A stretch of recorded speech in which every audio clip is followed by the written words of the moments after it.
Copa আমেরিকায় D গ্রুপে পড়েছে ব্রাজিল, যেখানে নিজেদের খেলা প্রথম ম্যাচে কোস্টারিকার বিপক্ষে ড্র করেছে তারা। তবে দ্বিতীয় ম্যাচে প্যারাগুয়েকে 4-1 গোলে উড়িয়ে কোয়ার্টার ফাইনালে এক পা দিয়ে রেখেছে সেলেসাওরা। অন্যদিকে ব্রাজিলের চিরপ্রতিদ্বন্দ্বী আর্জেন্টিনা আছে এই গ্রুপে, যেখানে গ্রুপ পর্বে নিজেদের খেলা 3 ম্যাচের মধ্যে 3টিতে জয় তুলে নিয়ে পূর্ণ 9 পয়েন্ট নিয়ে গ্রুপ চ্যাম্পিয়ন হয়ে কোয়ার্টার ফাইনালে উঠেছে লিওনেল মেসিরা।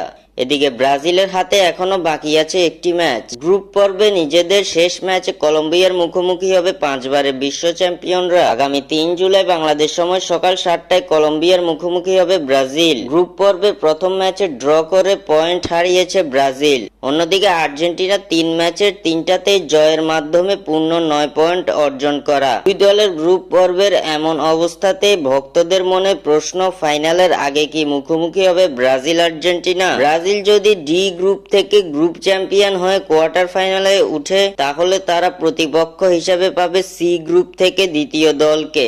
সেলেসাওরা যদি দ্বিতীয় দল হিসেবে উঠে, তাহলে তাদের প্রতিপক্ষ হবে সি গ্রুপের চ্যাম্পিয়ন দল। এদিকে ইতিমধ্যে এই গ্রুপের গ্রুপ চ্যাম্পিয়ন হয়ে কোয়ার্টার ফাইনালে উঠা আর্জেন্টিনা তাদের প্রতিপক্ষ হিসেবে পাবে বি গ্রুপের দ্বিতীয় দলকে। সেমিফাইনালে উঠলে আর্জেন্টিনা খেলবে বি গ্রুপের প্রথম দল ও এ গ্রুপের দ্বিতীয় দলের মধ্যকার জয়ী দলের বিপক্ষে। ব্রাজিল সেমিফাইনালে উঠলে ডি গ্রুপের প্রথম দল ও সি গ্রুপের দ্বিতীয় দলের মধ্যকার জয়ী দলের বিপক্ষে খেলবে। তাই কোয়ার্টার ফাইনাল ও সেমিফাইনালে ব্রাজিল আর্জেন্টিনার মুখোমুখি লড়াইয়ের সম্ভাবনা নেই। ফাইনাল ছাড়া সুপার ক্লাসিকো হওয়ার সম্ভাবনা নেই এবারের কোপা আমেরিকায়।